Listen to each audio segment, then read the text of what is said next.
भगवत गीता के स्वाध्याय सत्र में आप सभी का हार्दिक स्वागत है। हम लोग चर्चा कर रहे हैं श्रीमद् भगवत गीता के 8वें अध्याय के 24 और 25 इन श्लोकों की।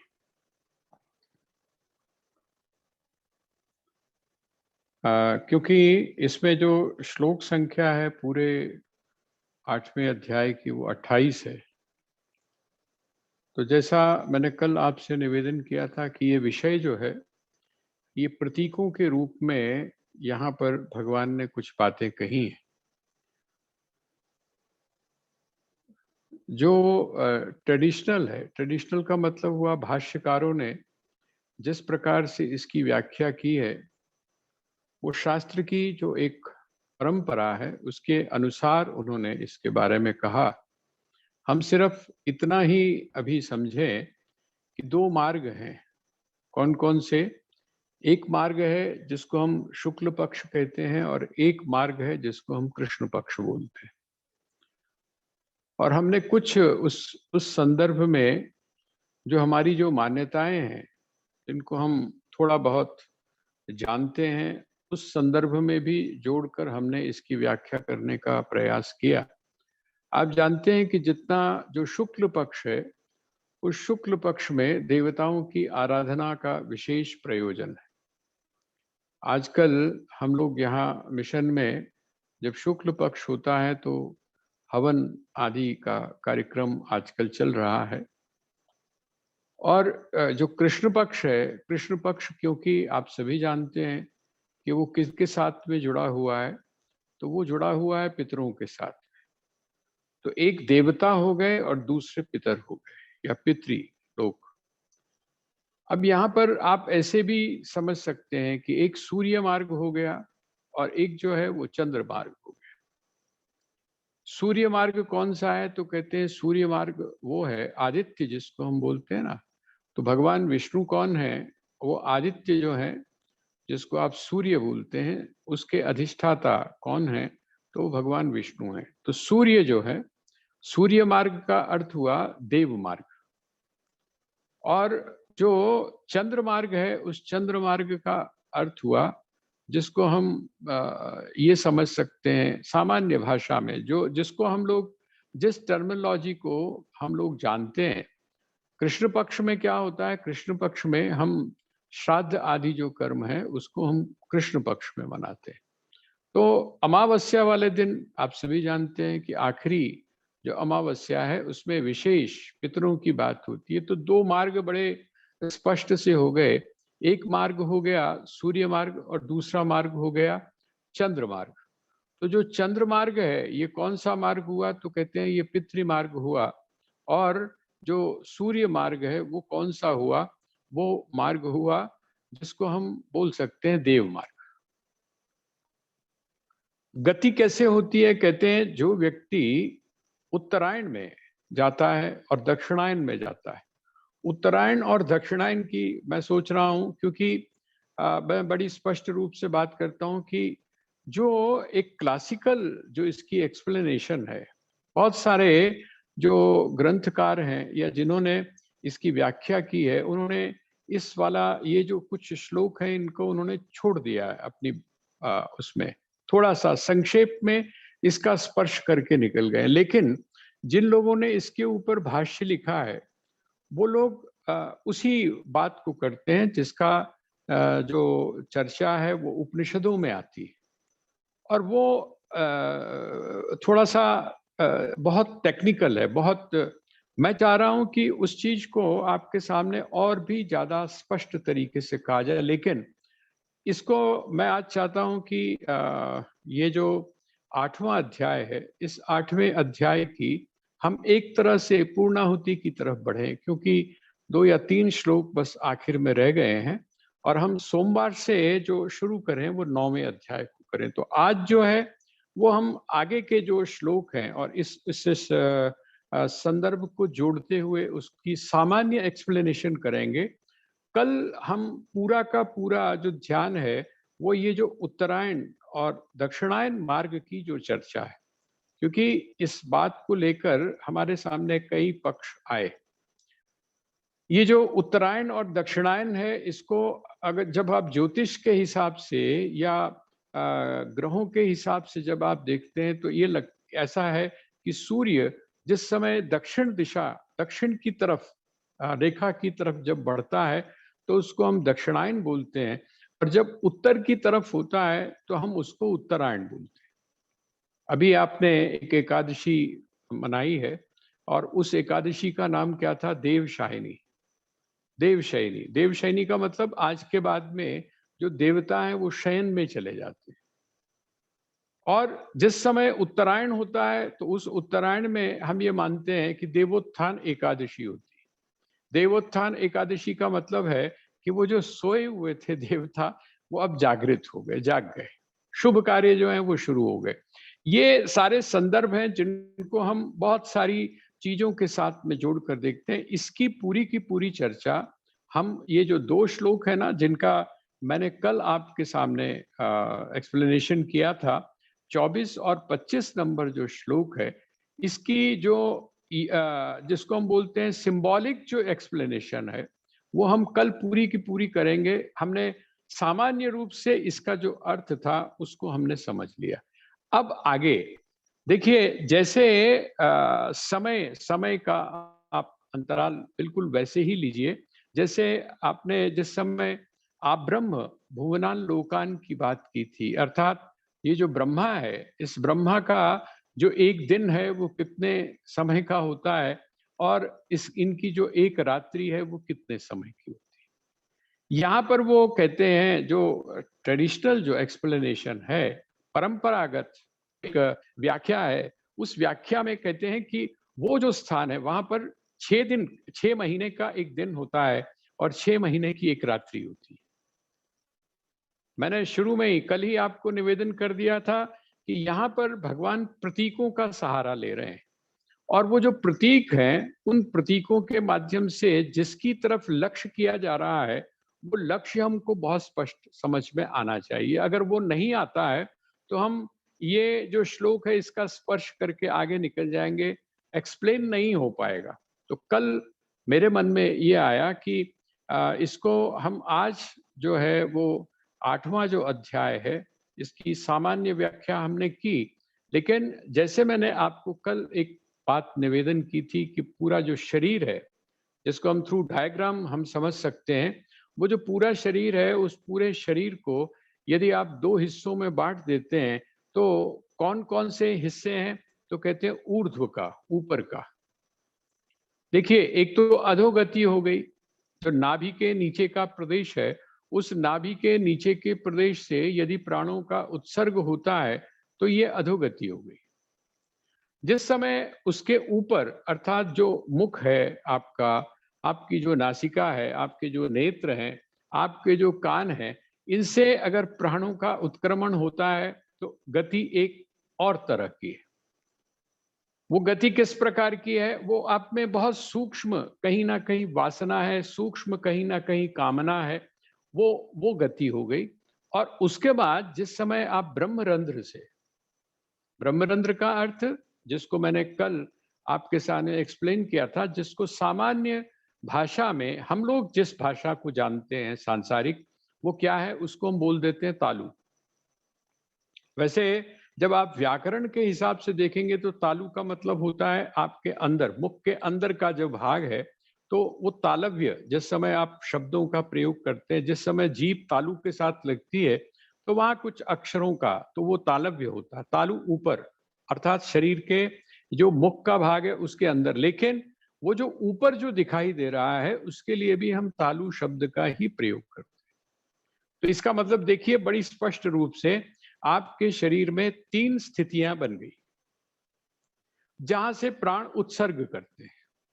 और वो 3 स्थितियां बताती हैं ये कि आपकी जो गति है, आपकी गति का अर्थ आपका जो अभ्यास है, जिस प्रकार का आपने अभ्यास किया है पूरे जीवन भर, जो जीवन भर की हम ये कह सकते हैं कि आपकी कमाई है, जीवन भर का जो आपने पूंजी इकट्ठी की है, वो पूंजी किस प्रकार की है इसका अंदाजा इससे लग जाता है।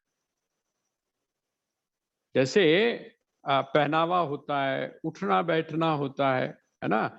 और उसके बाद में आपने कितनी ज्वेलरी पहनी हुई है ये सब चीजें, ज्वेलरी का जो लाइकिंग है वो किस तरीके की है, कपड़ों की लाइकिंग क्या है, ये सारी चीजें देखकर जैसे आपके अंदर आपका जो स्वभाव है, आपकी जो प्रकृति है, उसका अंदाजा लग जाता है। इसी प्रकार से ये जो बाहरी जो लक्षण है, इनसे ये पता चल जाता है कि आपकी आंतरिक स्थिति किस प्रकार की रही है।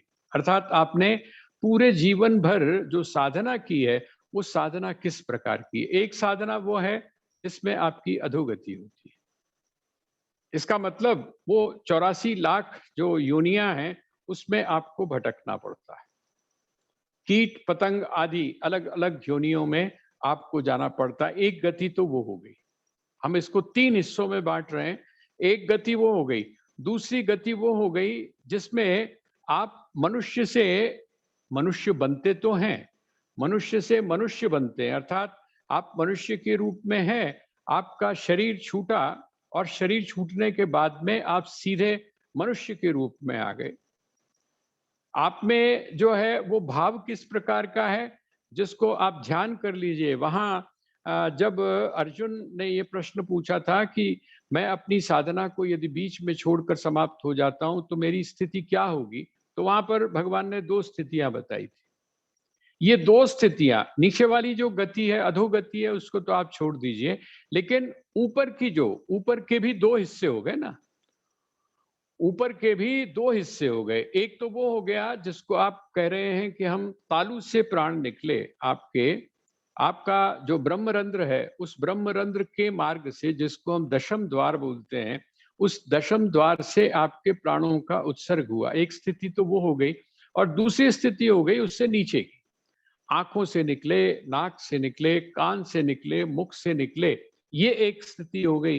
तो कहते हैं इन दोनों में अंतर क्या, कहता है जब कामनाएं होती हैं तो उसका जन्म कहाँ होता है, ध्यान करिएगा आप, वो जब वाला जो स्थान है उसको आप पढ़ के देखिएगा। वो कहते हैं ऐसे जो लोग हैं वो कामनाएं उनमें होती हैं, लेकिन साथ में शुभता भी होती है, शुभ होता है, सत्वगुण से संपन्न होते हैं। और जब वो सत्वगुण से संपन्न होते हैं, अब सत्वगुण से संपन्न भी हैं लेकिन साथ में कामनाएं भी हैं, तो वो कहाँ जन्म लेते हैं, कहते हैं जहां पर सत्वगुण का वातावरण भी होता है और जहां पर उनकी वो जो कामनाएं हैं वो पूर्ण भी होती हैं। तो कहाँ, तो कहते हैं शुचि नाम श्रीमताम गेहे योग भ्रष्टो भी जाए।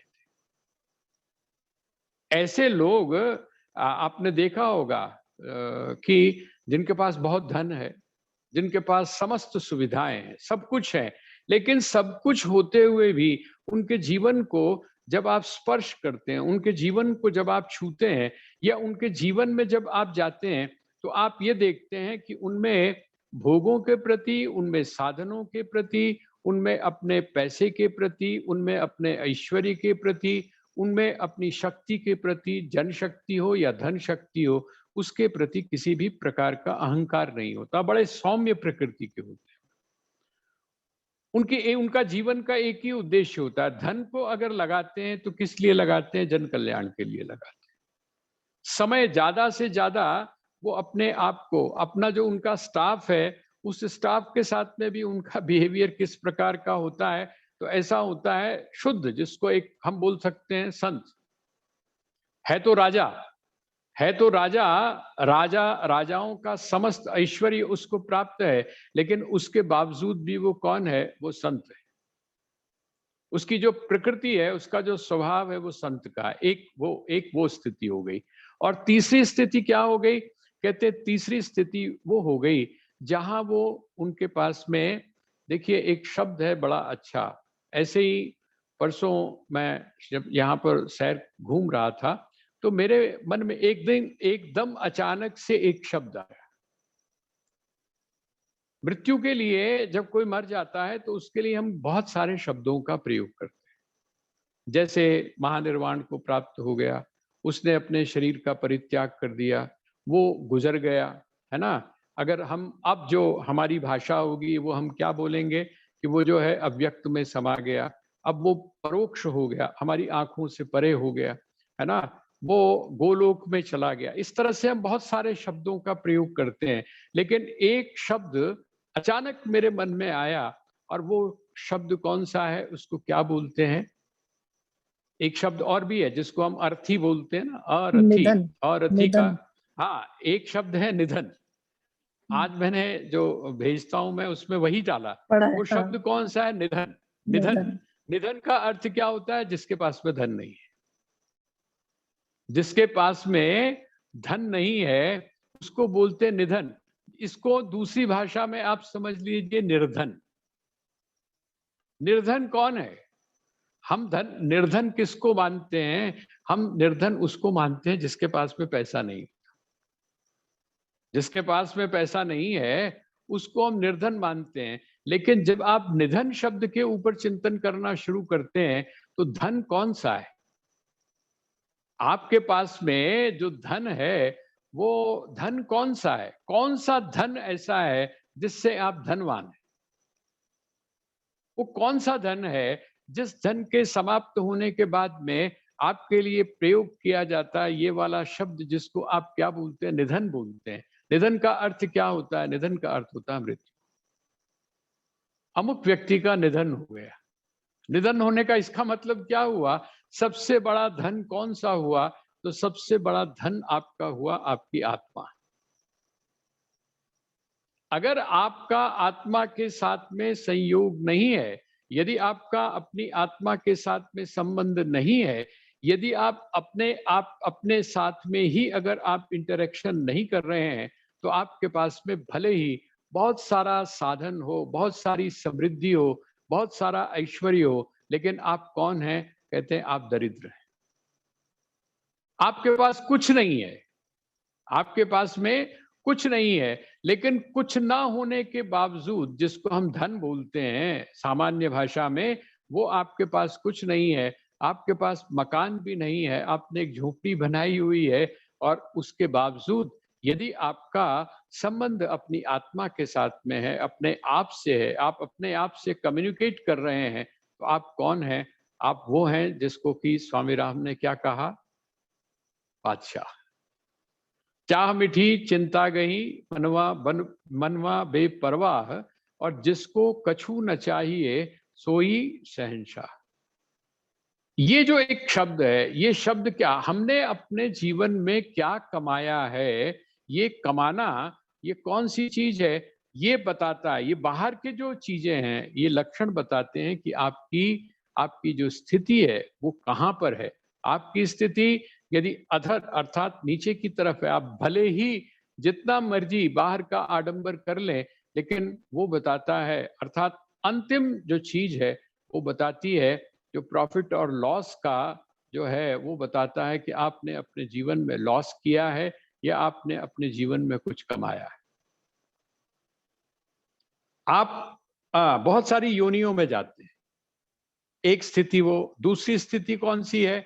आपके मन के अंदर कामनाएं हैं, लेकिन जैसा मैंने निवेदन किया, आपके भीतर वो जो कामनाएं हैं वो कामनाएं होते हुए भी, अब मैं आपका ध्यान दिलवा रहा हूं, भक्त की जिस समय चर्चा की थी भगवान ने, तो भक्त कितनी तरह के थे? भक्त जो थे वो कितनी प्रकार के थे? भक्त थे 4 प्रकार के। वो जो 4 प्रकार के भक्त थे उनमें आर्त भी था। आर्त, जिज्ञासु, अर्थार्थी और ज्ञानी। इनमें दो तो आपको बड़े साफ साफ लगते हैं। कौन? आर्त और अर्थार्थी। ये तो बिल्कुल ऐसा है, बड़ा स्वार्थी, बड़ा सेल्फिश है, लेकिन भगवान कहते हैं वो भी मेरे भक्त हैं। इसी तरह से ये जो सेकंड जो श्रेणी है, जो सकाम भाव से कर्म कर रहे हैं, लेकिन सकाम भाव से कर्म करते हुए भी जिनके मन में सात्विकता का अंश है, ऐसे जो लोग हैं वो क्या है? वो जाते हैं और वापस चले आते हैं। क्यों? क्योंकि उनमें अभी कामना है। उनमें अभी कामना है। पितरों को अर्थात पितृलोक से जाते हैं। पितृलोक से जाते हैं अर्थात शुक्ल पक्ष जो है वो शुक्ल पक्ष से जाते हैं, उत्तरायण से जाते हैं। और उत्तरायण से जाने के बावजूद भी क्या होता है? उनकी जो वापसी है वो उनकी उन लोगों की वापसी नहीं, जो दक्षिणायन से जाते हैं, जो पितृमार्ग से जाते हैं, उनकी वापसी होती है। क्यों वापसी होती है? क्योंकि कामना है। और जो आपका जन्म है, उस जन्म के मूल में कौन सी चीज है? वो है कामना। तो कामना के कारण वो लोग इस मार्ग से जाने के बाद फिर वापस आते हैं। सेकंड, दूसरी श्रेणी हो गई। और तीसरी श्रेणी कौन सी है? सर्वोच्च जो श्रेणी है वो है जो मुझको तत्वतः जान जाते हैं, जो मुझको तत्वतः जान जाते हैं, अर्थात जो, जैसे वहां पर उन्होंने बताया था कि जो उत्पत्ति और प्रलय इन दोनों को भली प्रकार से जान जाते हैं। पीछे जब हमने पढ़ा है तो वहां पर क्या चीज बताई? उन्होंने कहा कि जो उत्पत्ति अर्थात अव्यक्त को और व्यक्त को, इन दोनों को जो भली प्रकार से जानते हैं, किस प्रकार से वह अव्यक्त व्यक्त होता है और फिर व्यक्त अव्यक्त हो जाता है, इसको जो भली प्रकार से जानते हैं, उनका फिर दोबारा से जन्म नहीं होता। अर्थात जो सनातन अव्यक्त को जान लेते हैं, वो फिर मुझको जानने के कारण वो फिर क्षर नहीं होता, अर्थात उनका फिर दोबारा से जन्म नहीं होता। वो जो दुख का आलय है और जो अशाश्वत है, उस जीवन में उनका प्रवेश नहीं होता। ये पहले चर्चा की जा चुकी है। यहाँ पर भी भगवान इसी बात को कह रहे हैं कि वह व्यक्ति जो किसको जान लेता है? इन दोनों मार्गों को जान लेता है। कौन कौन से मार्ग? एक वो मार्ग जिसके अंदर कामना है, जिसके अंदर कामना है, और दूसरा वह मार्ग जिसके अंदर निष्कामता का भाव है, निष्कामता का भाव है। ये दोनों को जो भली प्रकार से जानता है, वो क्या होता है? कहते हैं वो फिर इन इन ये जो दोनों ही चीजें हैं, उनके पार चला जाता है, अर्थात उसका फिर दोबारा से जन्म जो है वो नहीं होता है, दोबारा से जन्म नहीं होता। इसको अगर हम थोड़ा सा और एनालाइज करते हैं, तो जो सेकंड श्रेणी है, दूसरी श्रेणी है, उस दूसरी श्रेणी में यह है कि वह व्यक्ति अपनी इच्छा से जन्म लेता है। आप सोचेंगे ये ऐसा कैसे होता है? आप ध्यान थोड़ा सा करिए